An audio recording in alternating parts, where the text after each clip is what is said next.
Bonjour et bienvenue sur le site du podcast Histoire en série, créé et animé par Nicolas Charles et Johan Chanoir.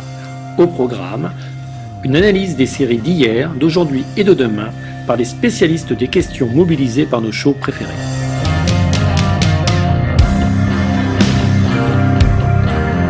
Histoire en série, c'est le podcast qui met en relation histoire, sciences humaines et séries.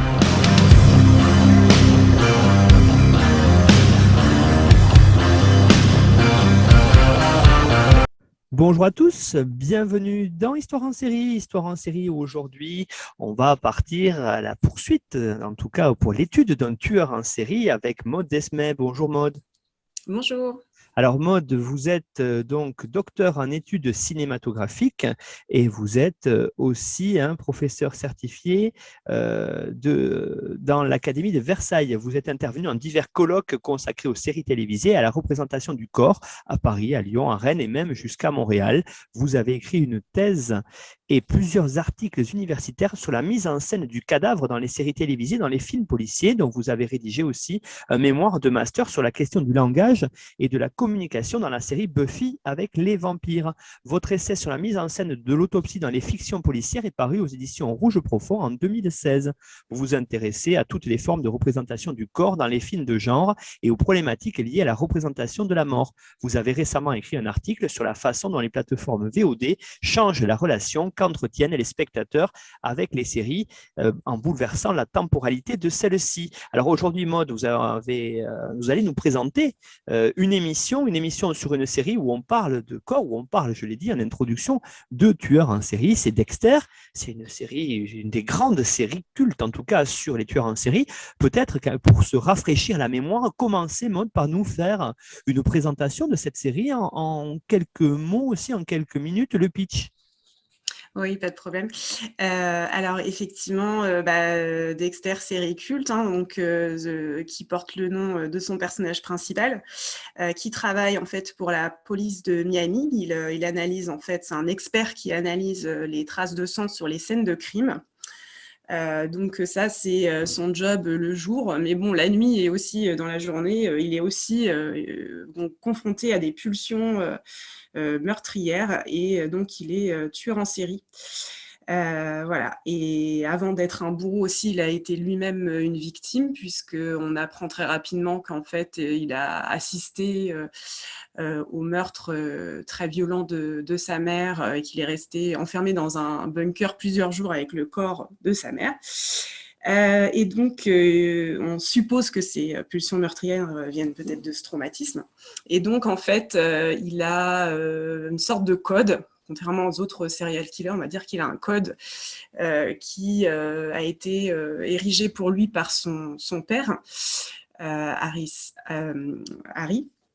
Et donc, quand il était enfant, en fait, Harry a vite découvert que Dexter avait des pulsions meurtrières. Et donc, ce code, en fait, est dicté par son père, fait que, en fait, Dexter doit tuer que des criminels. Donc voilà, il s'en prend que à des anciens meurtriers que la police n'a pas pu appréhender. Et ça a été diffusé sur Showtime de 2006 à 2013. Il y a eu 8 saisons, dont une dernière saison qui a été très controversée, parce qu'en fait, le showrunner principal de la série, Clyde Phillips, il est parti au bout des 4 premières saisons. Il a été remplacé par un premier showrunner dans la saison 4, et puis dans la saison 5, pardon, puis ensuite un autre. Et en fait, cette fin, elle n'a pas vraiment satisfait les fans, d'où le retour de Dexter là pour une saison 9.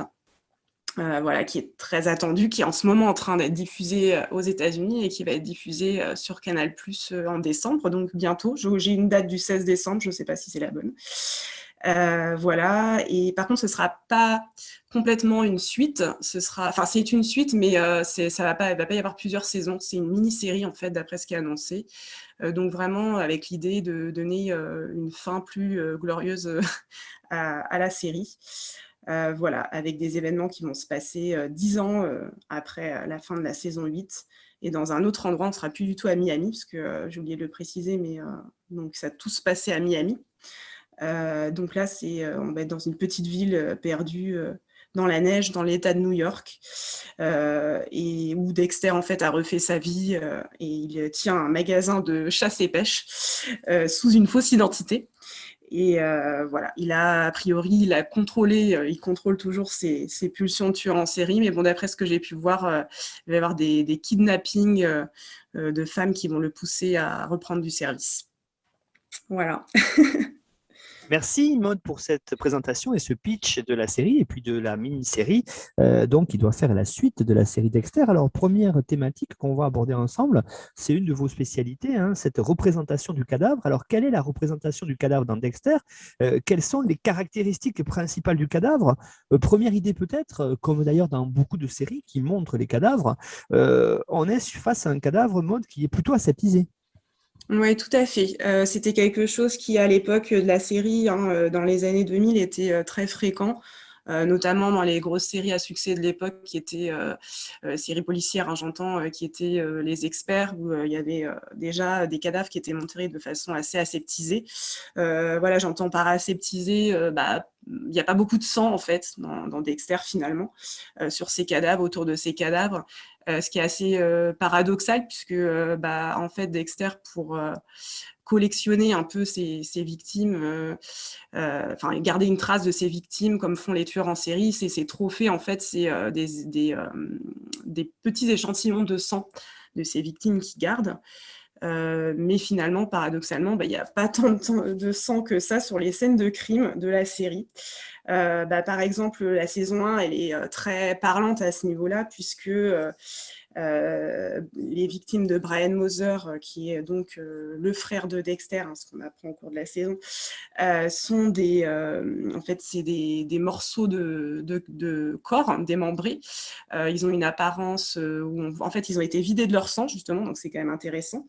Ils ont une apparence donc très clinique, très médicale. D'ailleurs, ce frère de Dexter, il est chirurgien, donc c'est pas étonnant. Voilà, puis à plusieurs reprises dans la saison, en fait, on a quand même des cadavres assez aseptisés. Il y a notamment aussi un tueur qui fait disparaître complètement toute trace des corps dans un crématorium, en fait. Donc voilà, cette idée est assez intéressante et tout à fait dans l'esprit de ce qui se faisait à cette époque-là, la façon de mettre en scène les cadavres. Oui, effectivement, hein, on l'a dit aussi, cette idée à l'époque de séries très nombreuses, diffusées notamment sur des grandes chaînes américaines, publiques, donc des networks, où il y a une vraie esthétisation du cadavre. Hein. Je pense bien sûr aux Experts, je pense à NCIS par exemple. Oui, tout à fait, oui, il y avait NCIS aussi. Et finalement, ces séries qui se disaient un peu réalistes, hein, il y avait voilà, tout un contexte d'expertise et de police scientifique qui faisait penser quand même une sorte de réalisme. Finalement, en fait, quand on creuse un peu, leur façon de représenter les cadavres n'est pas forcément très réaliste. Elle est un peu, comment dire, lisse. Voilà, c'est des corps voilà, qui n'ont pas toujours, que la mort n'a pas forcément, disons, vraiment, qu'elle n'a pas changé profondément leur corps et elle n'a pas dégradé. On voit très peu de corps vraiment très dégradés. Et ça se retrouve aussi chez Dexter. Il y a aussi cette idée de cadavres qui peuvent faire penser à des poupées. Notamment dans la saison 1, justement, avec les crimes de Brian Moser, puisque tous ces cadavres démembrés, en fait, ils font penser à des sortes de machines démontées. Ils ont une apparence de poupée, vu qu'ils n'ont pas de sang, qu'ils ont une peau qui est blanche, qui évoque un peu une pigmentation qui n'est pas très réaliste. Et puis aussi, il y a aussi le fait que très concrètement, Brian Moser laisse une poupée Barbie démembrée dans le congélateur de Dexter pour lui donner un cadeau qui symbolise un peu ses crimes. Donc il y a vraiment cette idée de la poupée qui rappelle aussi cette aseptisation et cette esthétisation. Ce qu'on peut dire aussi dans Dexter pour l'esthétisation du cadavre, c'est que ça prend deux grandes formes. Donc, il y a des cadavres qui pour moi, évoque des œuvres d'art, carrément. L'esthétisation est poussée tellement loin qu'on peut penser à ça.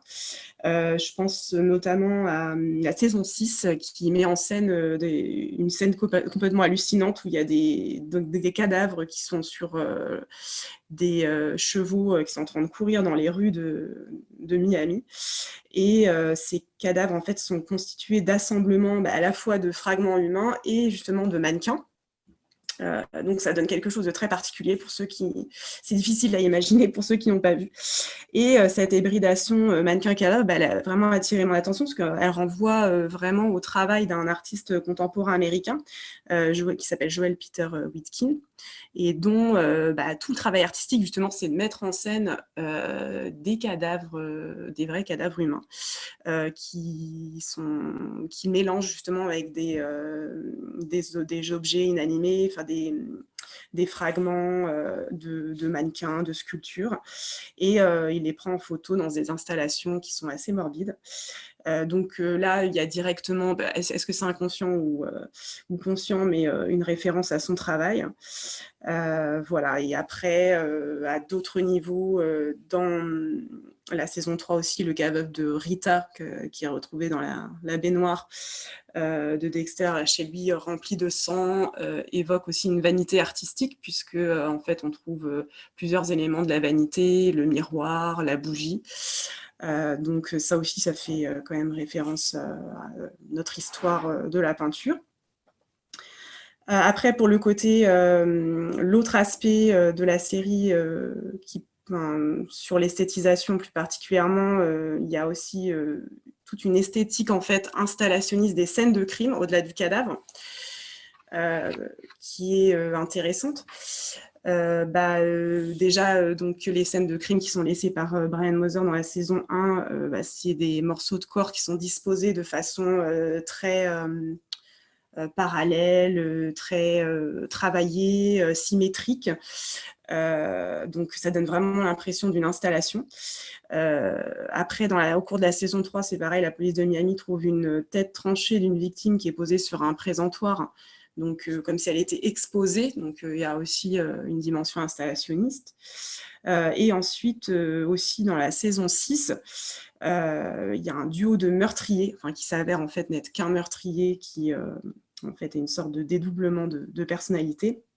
Donc ce duo de meurtriers sont des fanatiques religieux, et donc ils s'inspirent de la religion et du livre des Révélations qui annonce l'Apocalypse dans le Nouveau Testament pour en fait faire leur crime.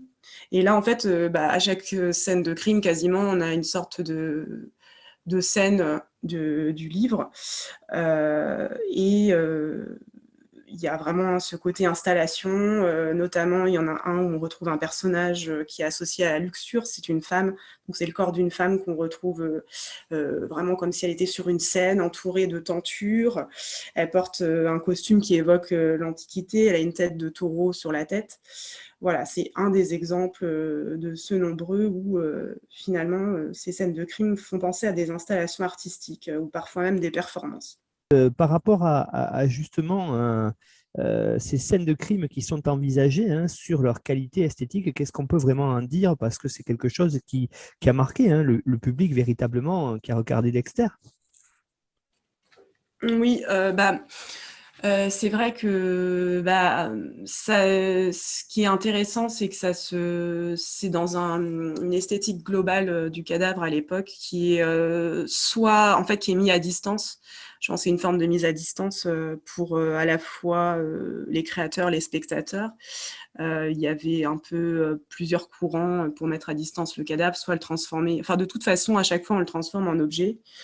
Soit en objet scientifique à observer, à autopsier, à répertorier, à analyser, soit on le transforme en objet quasiment artistique qui est dans une sorte de beauté horrible, on va dire. Et on est dans la fascination pour cet objet artistique, mais on est dans une sorte du coup, il n'y a pas vraiment de place dans ces deux formes, en tout cas de mise à distance, pour une compassion aussi. Envers ses victimes. Maud Esmet, vous parliez de ces scènes de crime installationniste. Elles provoquent surtout, quand on les a vues, la sidération, la stupeur du spectateur. Oui, alors du spectateur, effectivement, ça c'est sûr. Donc celle dont j'évoquais la scène que j'évoquais avec les chevaux, avec les mannequins sur ces chevaux, je pense que c'est une des plus marquantes pour le spectateur, voilà, parce que c'est une idée complètement démentielle, voilà, qui, je pense, je ne sais pas comment c'est sorti de la tête des scénaristes, à part justement en s'inspirant du travail d'artistes, c'est quand même, ça va très loin. Et c'est très impressionnant.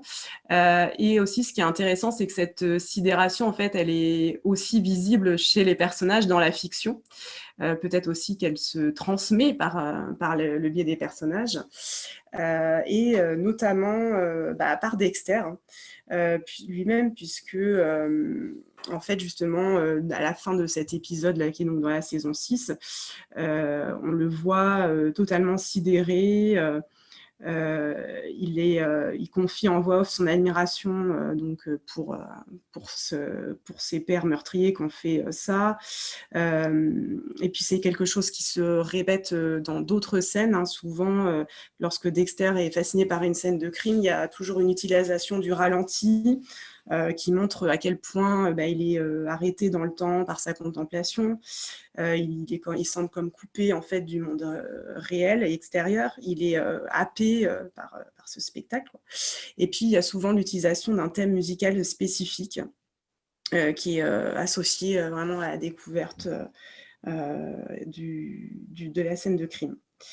D'ailleurs, il y a même une sidération totale, presque au sens clinique du terme, de Dexter qui s'évanouit aussi sur une scène de crime, dans une chambre d'hôtel qui, cette fois, est recouverte de sang, une des seules fois d'ailleurs où il y a beaucoup, beaucoup de sang dans la saison 1. Donc. Ça lui rappelle son traumatisme d'enfance, donc il s'évanouit littéralement. Et c'est intéressant cette sidération parce que finalement, normalement, la scène de crime, c'est le moment où on cherche à donner du sens. Les enquêteurs sont là pour analyser des indices. Et donc, cette scène de crime, elle est remplie d'indices qui sont tous porteurs d'un sens. Donc, on est au contraire dans un lieu où se construit le sens et où s'interprètent les signes. Et en fait, la sidération, elle suspend ce sens. Donc, c'est intéressant. Et du coup, à la place du sens, on est à la place dans une potentialité esthétique qui est telle que elle laisse place que à la sidération et on se retrouve comme un spectateur qui regarderait des œuvres d'art ou qui serait dans un musée ou une exposition. Voilà. Venons-en maintenant à la figuration du cadavre, parce que quand on regarde la série, quand on voit la façon dont les showrunners l'ont écrite et surtout la montrent, on voit qu'il y a une vraie opposition entre finalement les cadavres de Dexter lui-même qu'on ne voit jamais, qui sont quasi invisibles, et puis au contraire ceux des autres tueurs en série ou même de proches, qui eux sont vraiment là très très bien montrés. Comment ça s'explique, Oui. Maud ? Oui, alors ça m'a beaucoup interrogée quand j'ai travaillé sur la série et sur la mise en scène du cadavre en particulier. J'ai remarqué qu'effectivement, finalement, je me suis dit à un moment, mais on ne voit jamais les cadavres de Dexter, que des victimes de Dexter. On voit les victimes sur cette table d'exécution qui est très typique, parce qu'elle est recouverte de films plastiques, de bâches plastiques. Il a tout un rituel. Très souvent, il assassine donc ses victimes avec un couteau. Il y a toute une mise en scène. D'ailleurs, assez esthétisée aussi. Il y a un côté très médical. Je crois qu'auparavant, il endort toujours. Il endort ses victimes il les réveille sur la table. Il y a un côté, encore une fois, aseptisé à tout ça qui donne une dimension d'exécution presque on pourrait faire penser à une exécution de justice, quoi. Mais on ne voit jamais on voit très rarement les cadavres ensuite de Dexter, quand bien même dans une des saisons, il est question il soit disant qu'on retrouve des morceaux de corps dans la baie de Miami, mais on ne les voit jamais. Parce qu'en fait, oui, le procédé Dexter, pour ne pas laisser de traces, j'ai oublié de le préciser, c'est qu'il découpe ensuite les corps des victimes et il les jette dans la mer.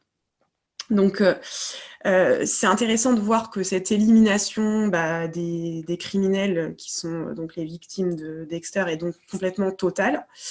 Et moi, je pense qu'il y a aussi un choix qui a été fait des créateurs de ne pas montrer ces cadavres, parce que je me dis que si on avait montré ces cadavres, si on leur avait fait subir la même esthétisation que l'on montre pour les cadavres des différents tueurs en série qui sont les ennemis de Dexter et qui traversent les saisons. Est-ce que le spectateur aurait pu vraiment adhérer complètement à ce héros, s'attacher à lui, s'identifier à lui? Je ne suis pas sûre. Et est-ce qu'aussi il aurait accepté ce qui est quand même au fond complètement, enfin même pas qu'au fond, inacceptable, c'est est-ce qu'il aurait accepté ces meurtres en série? Voilà. Je ne suis pas sûre non plus. Donc c'est intéressant de voir qu'il y a toute une dimension morale dans le fait de montrer les cadavres ou les dissimuler. Et que finalement, en les dissimulant, on essaye de ne pas confronter le spectateur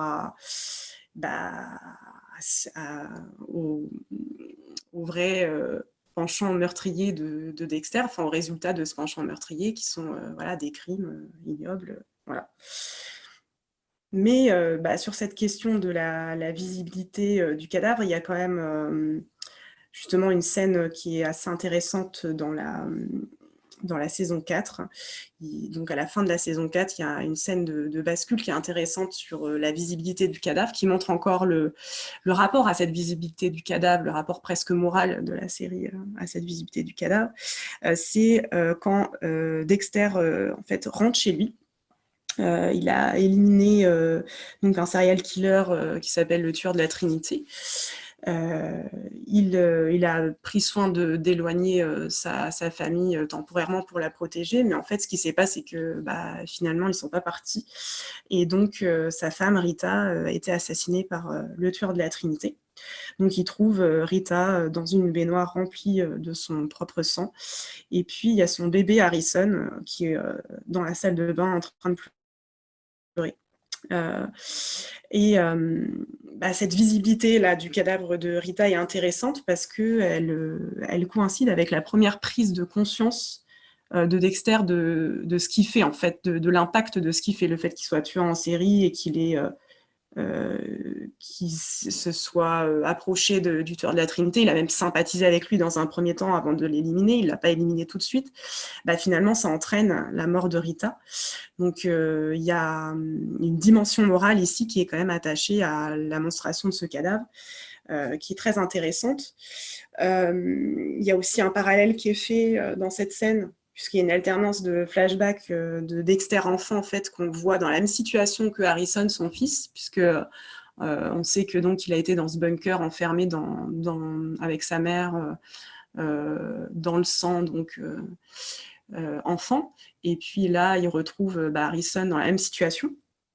Donc là, encore une fois, ça crée un lien avec Dexter, et c'est sa responsabilité qui nous apparaît. Puis aussi, il y a une prise de conscience, puisque en voix off, il exprime sa culpabilité, qu'il n'a pas réussi à garder sa famille en sécurité, et il prend aussi conscience que c'est lui qu'il est le mal et que c'est une sorte de fatalité.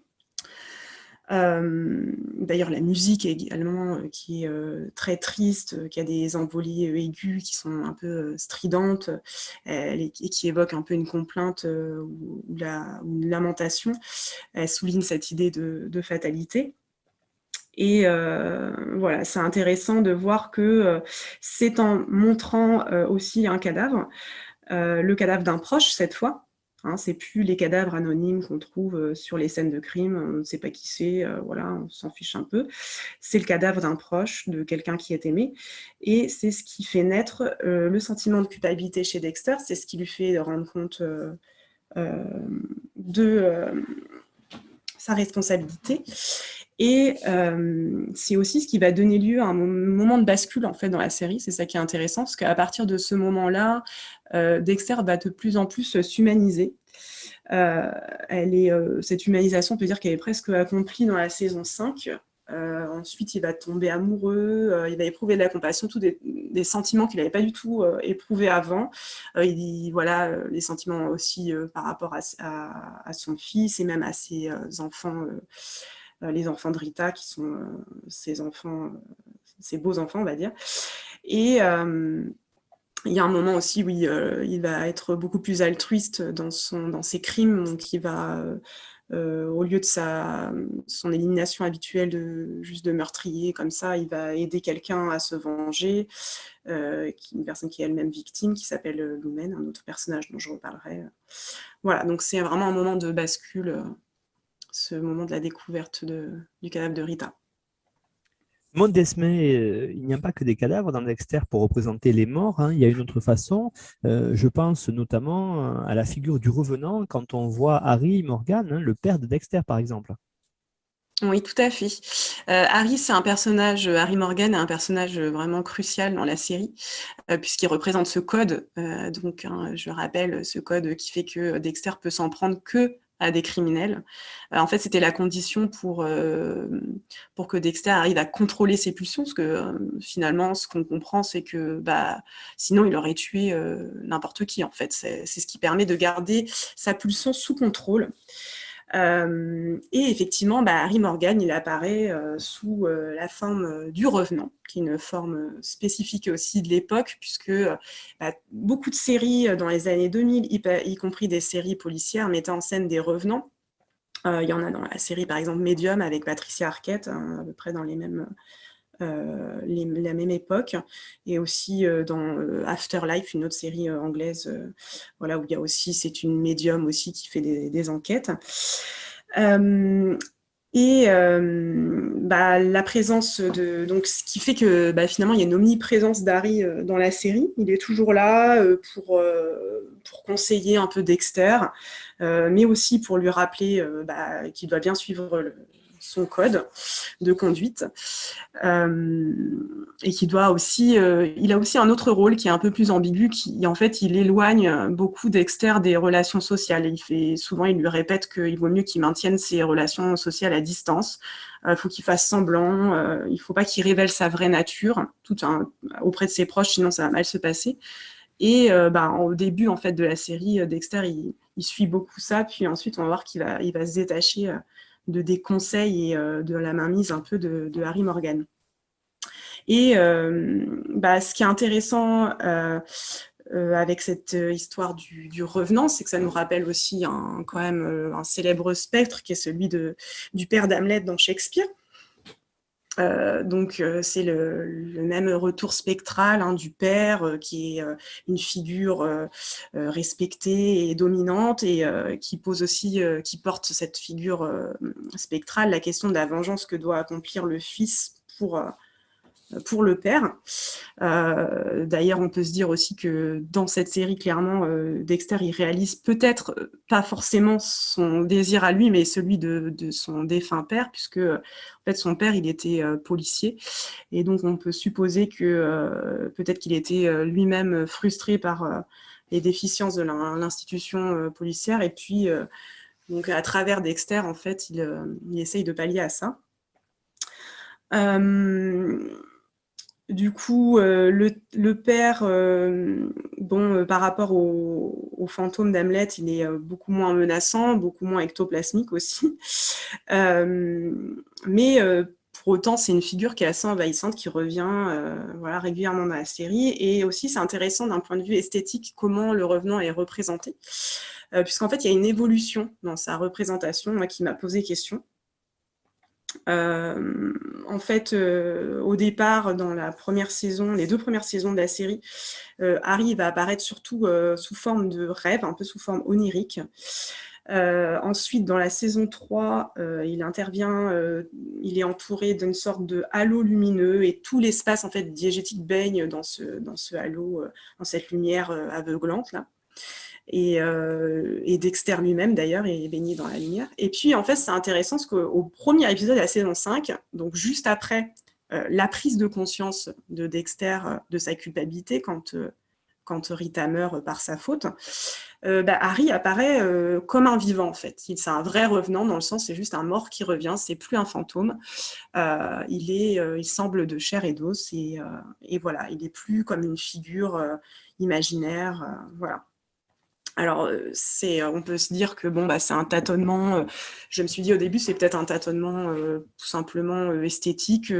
Les créateurs de la série ont essayé plusieurs formes d'apparition de Harry Morgan pour se fixer sur une, puisqu'à partir de la saison 5, ce sera toujours cette façon qu'aura Harry d'apparaître.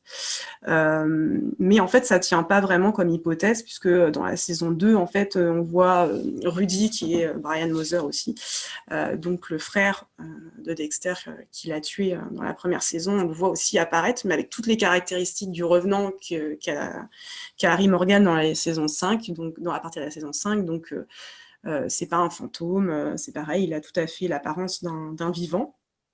Donc, pourquoi cette progression dans la représentation d'Harry comme revenant? Alors, j'y vois deux hypothèses. Je pense que en fait, c'est une sorte c'est un indice de plus de la désillusion à laquelle est confronté Dexter dans la saison 5 après la mort de Rita. Donc, cette représentation de Harry auparavant qui était assez naïve et tout ça, qui avait quand même une sorte d'aura de sainteté avec une sorte d'auréole lumineuse, elle subit une sorte de remise en question et qui aboutit à une figuration qui est plus réaliste en fait du mort. Mais je pense aussi que ça peut être aussi l'influence que a le père sur Dexter. Donc au départ c'était cette figure idéalisée, lumineuse, et puis en fait quand Dexter au fur et à mesure des saisons il se rend compte que le code de son père est peut-être aussi quelque chose qui est restrictif, il se pose des questions sur est-ce qu'il aurait été un tueur en série si son père l'avait pas autant entraîné et avait pas accepté ce qu'il était.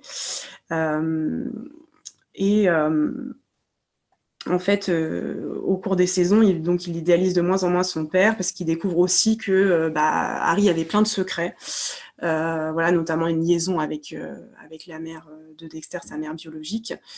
Et donc, il remet en question un peu le code instauré par Harry Morgan, puis aussi ses conseils sur le fait de ne pas se lier avec les gens. Donc, cette nouvelle figuration plus réaliste de Harry Morgan, on peut dire que ça va avec le fait que finalement, Dexter le voit plus comme un être humain. Il ne l'idéalise plus, il le met plus sur un piédestal.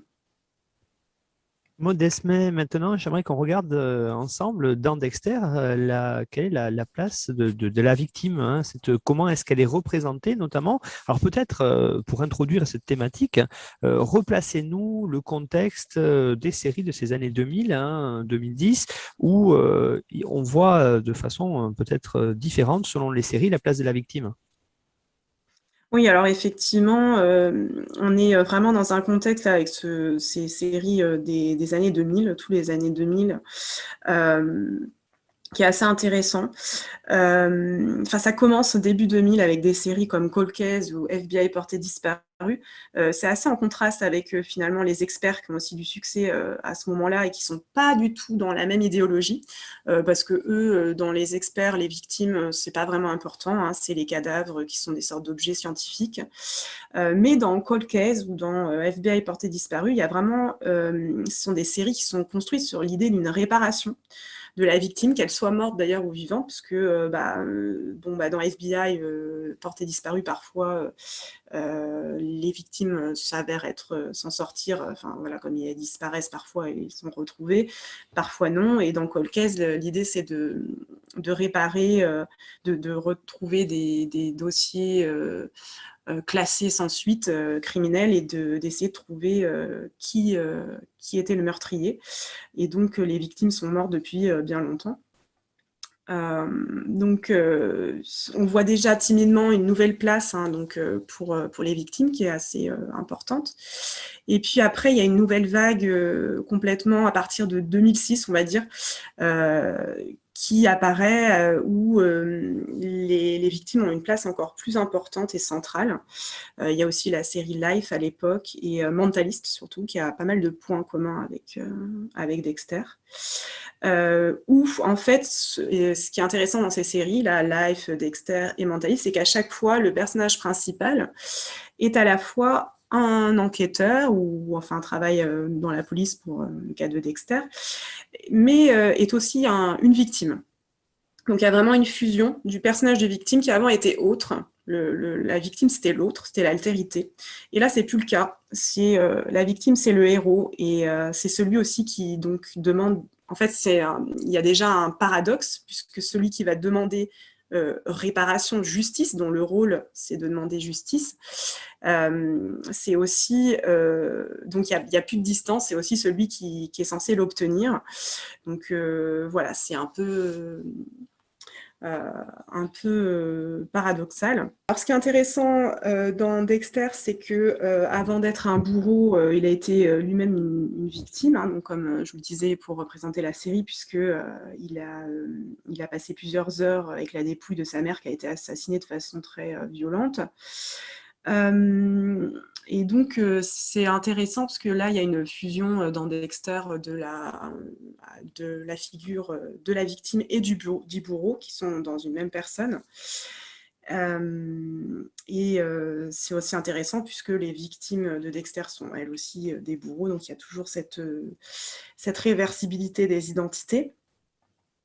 Et Dexter, en fait, il incarne une figure assez contemporaine de victime vengeresse qui correspond un peu à la place, en fait, dans le paysage à la fois médiatique et social de la victime, en fait, à partir des années, on va dire, 80-90.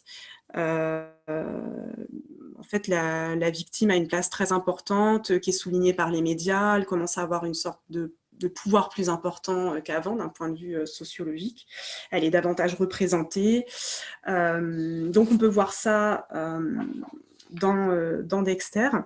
Et cette place importante, la victime, elle est aussi, elle passe à travers un besoin assez obsessionnel de réparation des victimes qui est demandé et qui peut des fois dégénérer en besoin de vengeance.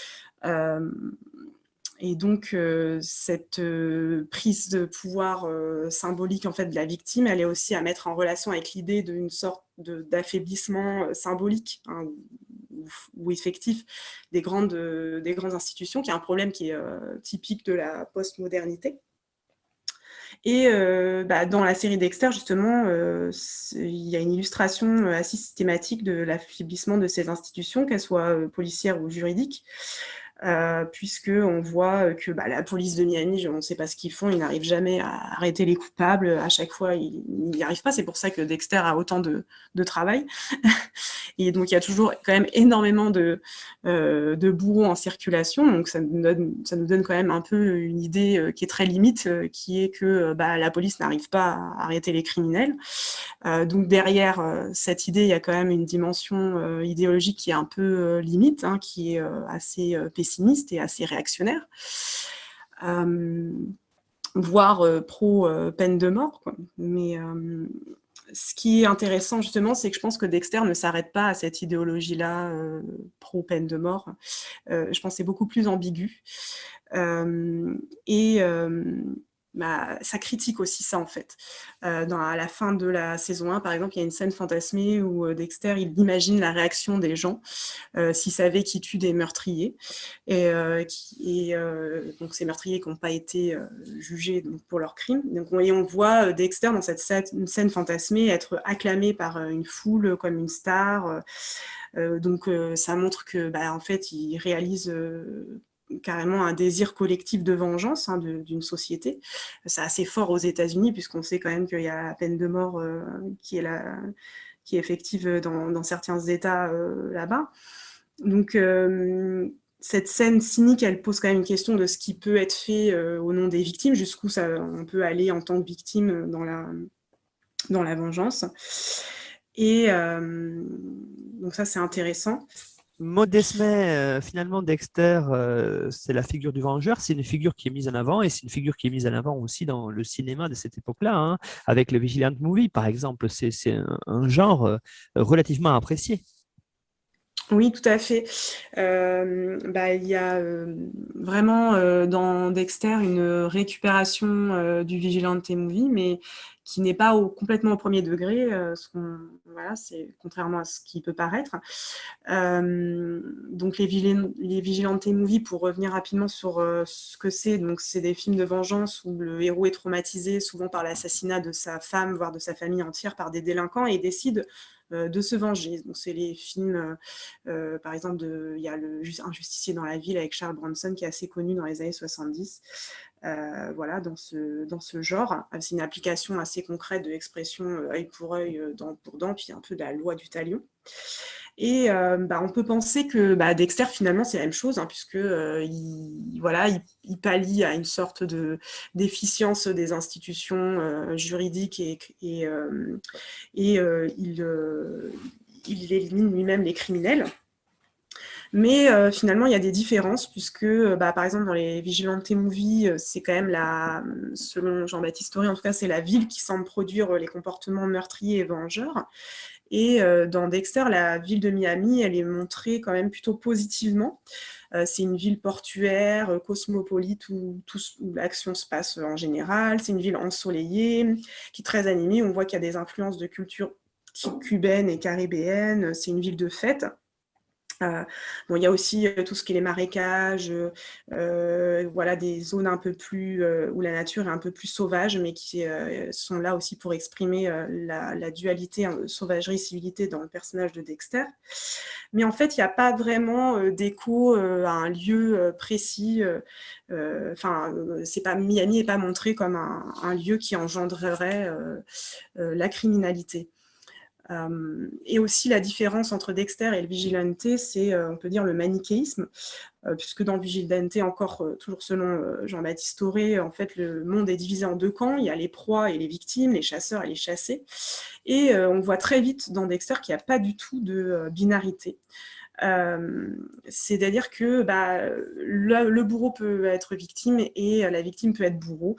Ça se voit dans un épisode, le troisième épisode de la saison 1, où Dexter en a après Jérémy, un jeune délinquant qui a assassiné un homme de façon très expérimentée. Il est persuadé donc que Jérémy a échappé à la prison, donc il est persuadé qu'il va recommencer. Il fait des recherches sur lui, il le voit comme un rebut de la société qui doit être éradiqué. Enfin, voilà, ses paroles sont assez dures. Il le traite même comme de déchet, mais aussi de virtuose, puisqu'il a une précision dans ses gestes meurtriers qui force l'admiration de Dexter. Mais en fait, alors qu'il est prêt à tuer l'adolescent, en fait, il se rend compte que lui-même, en fait, cet adolescent a été victime d'un viol par la personne qui l'a tué. Et donc, en fait, il est identique à Dexter, c'est quelqu'un qui se venge. Donc voilà, ça montre comment la différence entre bourreau et victime est toujours difficile à déterminer dans la série. Il y a de façon générale une indétermination, une réversibilité des identités qui concerne tous les personnages de la série. Alors peut-être troisième grand axe de notre étude sur Dexter, Maud, c'est celle d'évoquer la dégénérescence du monde et, si vous voulez, le motif du mal et de la transmission du mal. C'est quelque chose qui est très important dans Dexter. Alors peut-être commencer par cette question de qu'est-ce que c'est, comment on le voit, cette dégénérescence du monde et ce motif du mal. La question de la transmission du mal, elle est quand même assez présente dans la série. Plus précisément, il y a cette question qui se pose assez rapidement. Est-ce que finalement, les penchants criminels de Dexter, ils sont innés ou acquis? On peut penser, il y a tout un moment assez ambigu où on peut se dire que finalement, inné et pas acquis, puisque quand même le frère de Dexter se trouve aussi être un tueur en série quand même. Il y a aussi une scène qui est intéressante, c'est celle que j'ai déjà évoquée lorsque Dexter trouve Rita morte dans la salle de bain. Il trouve son enfant Harrison dans le sang. Il l'arrache au sol de la salle de bain, donc au ralenti, et on voit effectivement aussi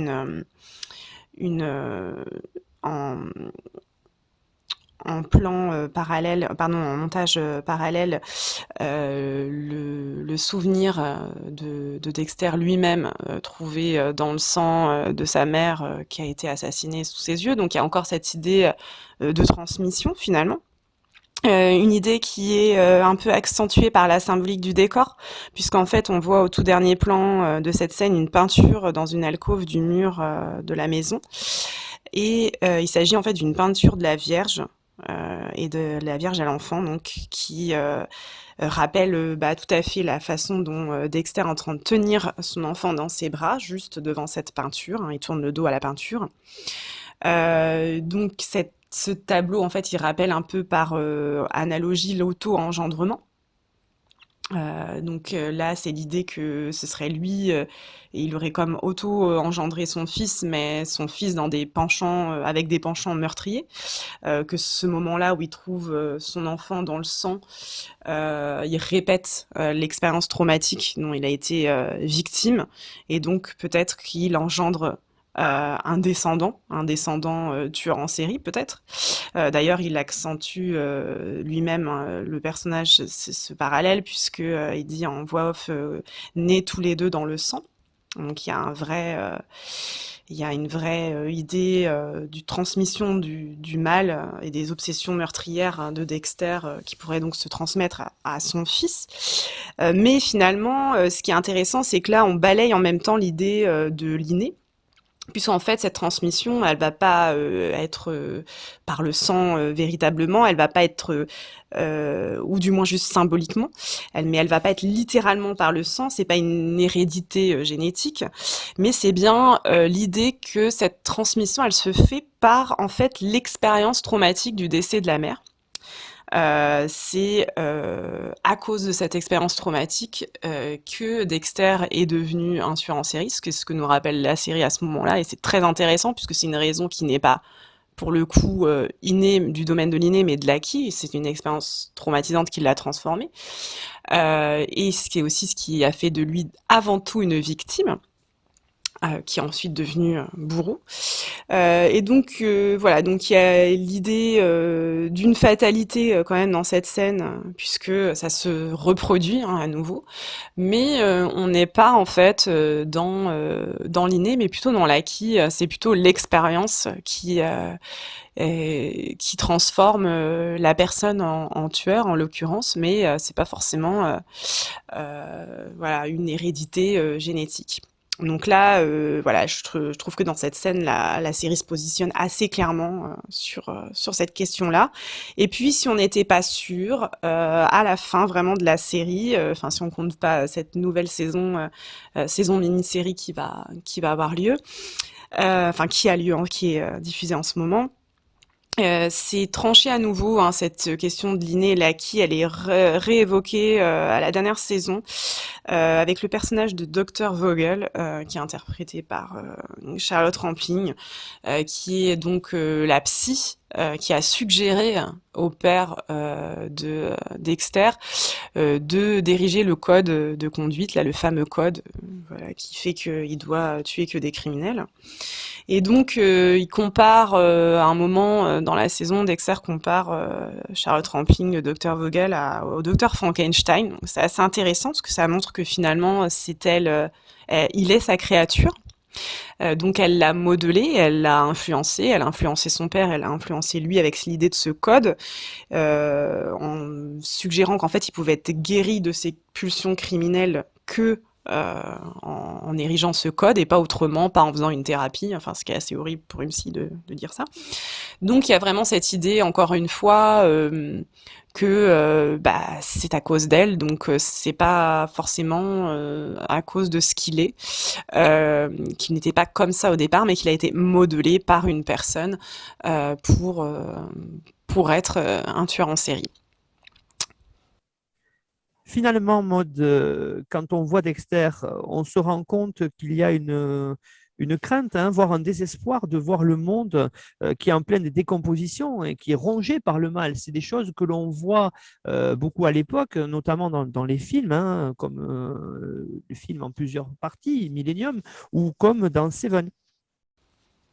Alors effectivement, dans Dexter, on trouve cette idée d'une société qui serait déjà pourrissante de l'intérieur, hein, qui serait un peu en train de se décomposer, puisqu'elle est quand même la société que nous présente la série, elle est pleine de tueurs en série, hein, ils se succèdent les uns après les autres. C'est une société qui nous paraît pas du tout réaliste, puisque on se dit, il peut pas y avoir autant de tueurs en série à Miami. Donc c'est quand même dans cette réalité inventée en tout cas que prend place la série avec cette idée-là d'une société, cette vision assez noire de la société. Et c'est en fait une idée qui était déjà très typique, hein, cette idée de société qui va mal, qui est en décomposition, en dégradation. C'est une idée qui est née dans les productions policières à la fin des années 90-2000, peut-être dans une crainte aussi du passage au nouveau millénaire. Et on pouvait voir ce même type d'idée dans la série Millennium de Chris Carter, hein, rien à voir avec la saga de Stieg Larsson. Là, c'était la série c'était un enquêteur qui avait le don de pouvoir se mettre dans les pensées des tueurs en série et donc de les pourchasser. Et dans le film très connu Seven de David Fincher. Donc dans ces deux productions de l'époque, on a aussi cette idée que la société n'est plus vraiment humaine, puisque les tueurs en série en fait considèrent leurs victimes comme des objets sans humanité, mais aussi parce qu'il y a un terrain en fait dans la société qui est déjà très individualiste pour ça. Là, je pense par exemple au monologue sur la dégradation de la société par le personnage de Somerset, dans le personnage incarné par Morgan Freeman dans Seven, où c'est vraiment cette idéologie un peu réactionnaire d'un monde qui va mal et qui du coup produit quasiment ces tueurs en série. C'est intéressant de voir que le sociologue Gilles Lipovetsky, dans son essai sur l'ère du vide, sur l'individualisme contemporain, il parle justement d'une montée de l'individualisme dans les sociétés postmodernes, donc dans nos sociétés consuméristes, parce qu'elles ont en fait subi une perte de ce qui fondait les sociétés auparavant, c'est-à-dire les valeurs politiques, religieuses et familiales. Il montre que ces évolutions, donc sans ces piliers, il y a à la fois du dérèglement et de la reconstruction, il y a les deux mouvements, et que notamment les croyances religieuses ont moins de place, hein, dans la société aussi qu'elles n'avaient auparavant. Cette société postmoderne, il dit aussi, elle est aussi hantée par cette peur de fin du monde qui se retrouve totalement dans Seven et la série Millennium, hein, qui est de 96, elle. Enfin, non, Seven est de 96. Et dans ces deux fictions d'avant le millénaire, on retrouve justement, c'est assez intéressant, il y a un retour d'un folklore religieux, mais qui paraît un peu maladroit, assez moralisateur, un peu brouillon. Il y a l'histoire des meurtres des 7 péchés capitaux, bien sûr, dans Seven. Donc il y a et dans la série Millennium, c'est pareil, il y a des intrigues à évocation religieuse et mystique. Voilà, ces tueurs en série, ils incarnent, qu'ils rencontrent dans la série, ils incarnent un mal absolu, un mal qui est quasiment démoniaque religieux. Donc dans Millennium, dans la série Millennium et dans le film Seven, on tentait encore de se raccrocher à une forme de religion, quand même si elle était encore elle était pervertie, puisque dans Seven, elle est récupérée par le tueur en série, mais elle demeurait finalement au cœur des interrogations. Et ce qui est intéressant, c'est de voir que Dexter, c'est une série purement postmoderne, dans le sens où la religion, elle est totalement évacuée, voire moquée, puisque les tueurs millénaristes de la saison 5, ils sont en fait un seul et même homme qui a un dédoublement de personnalité. Le combat entre le bien et le mal, c'est pareil, c'est plus qu'une question qui en fait n'a pas de dimension sociale. Dans Dexter, c'est une dimension strictement individualiste à travers le personnage de Dexter. C'est ça qui est intéressant, puisque en fait le combat entre le bien et le mal, qui avait encore lieu entre un enquêteur et un tueur en série dans la série Millennium ou dans le film Seven, là, ce combat entre le bien et le mal, dans Dexter, il a lieu dans une seule et même personne, une seule et même individualité. C'est ça qui est très intéressant dans la série. Donc lui, il est carrément John Doe, quoi. Dexter et John Doe. John Doe, donc le tueur en série de Seven. C'est lui le héros. Donc il n'y a plus vraiment d'antagoniste, à part les tueurs en série qui l'éliminent, mais qui le ramènent en lui-même, puisque ce sont des doubles finalement de lui. On sait que tout au long des saisons, il y a aussi un combat intérieur qui se passe dans Dexter, entre savoir s'il doit continuer à être un tueur en série ou s'il doit essayer de redevenir une personne totalement normale, enfin ce qu'il essaye de faire plusieurs fois. Toute la série est basée sur l'élimination en fait régulière de tous les antagonistes qui pourraient stopper Dexter. Donc il y a aussi cette idée du coup plus tellement d'un combat, mais d'une acceptation en fait assez cynique de la noirceur du monde.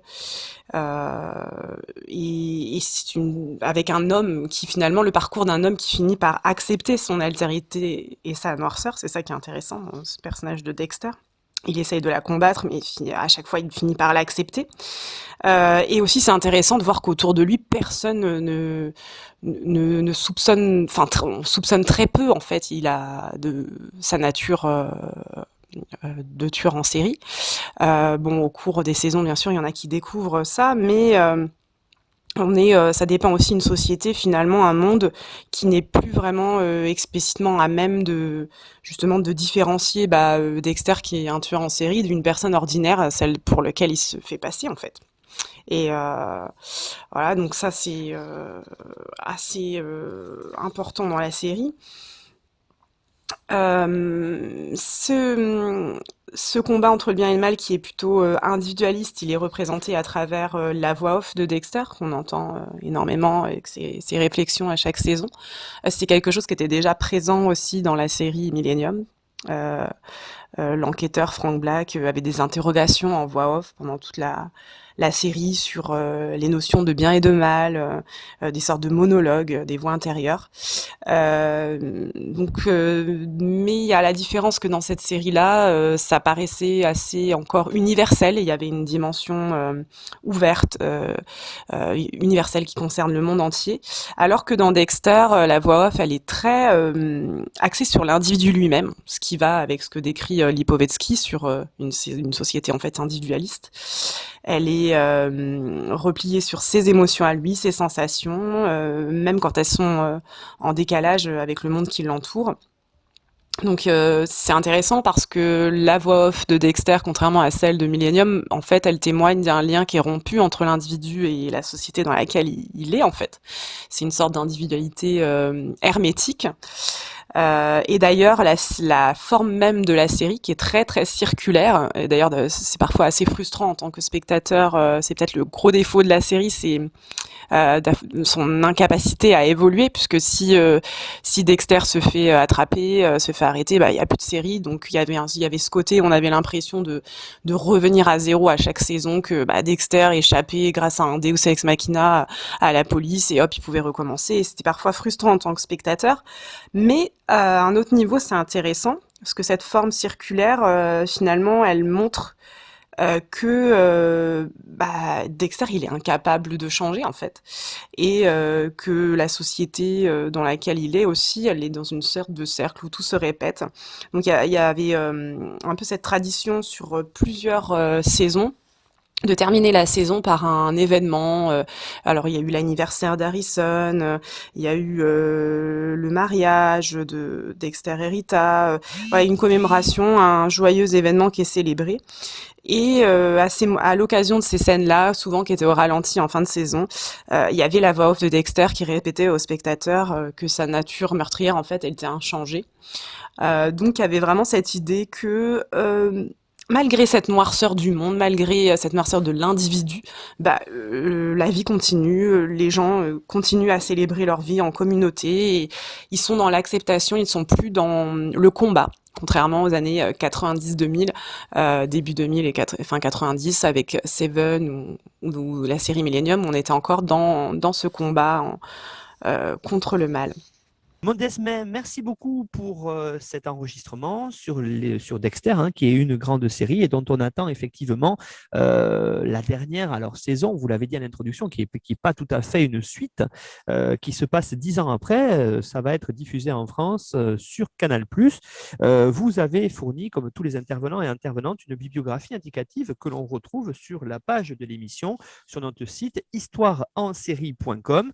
Et puis, vous avez le résumé de l'émission sur notre partenaire nonfiction.fr, où vous trouvez les liens pour aller nous écouter sur les grandes plateformes de podcast et sur Spotify et YouTube. Suivez-nous sur le Twitter de Histoire Série, donc @HistoireSérie, et sur notre groupe Facebook Histoire en série pour nous poser des questions sur les émissions. Modesme, merci beaucoup, puis à bientôt, j'espère. Merci.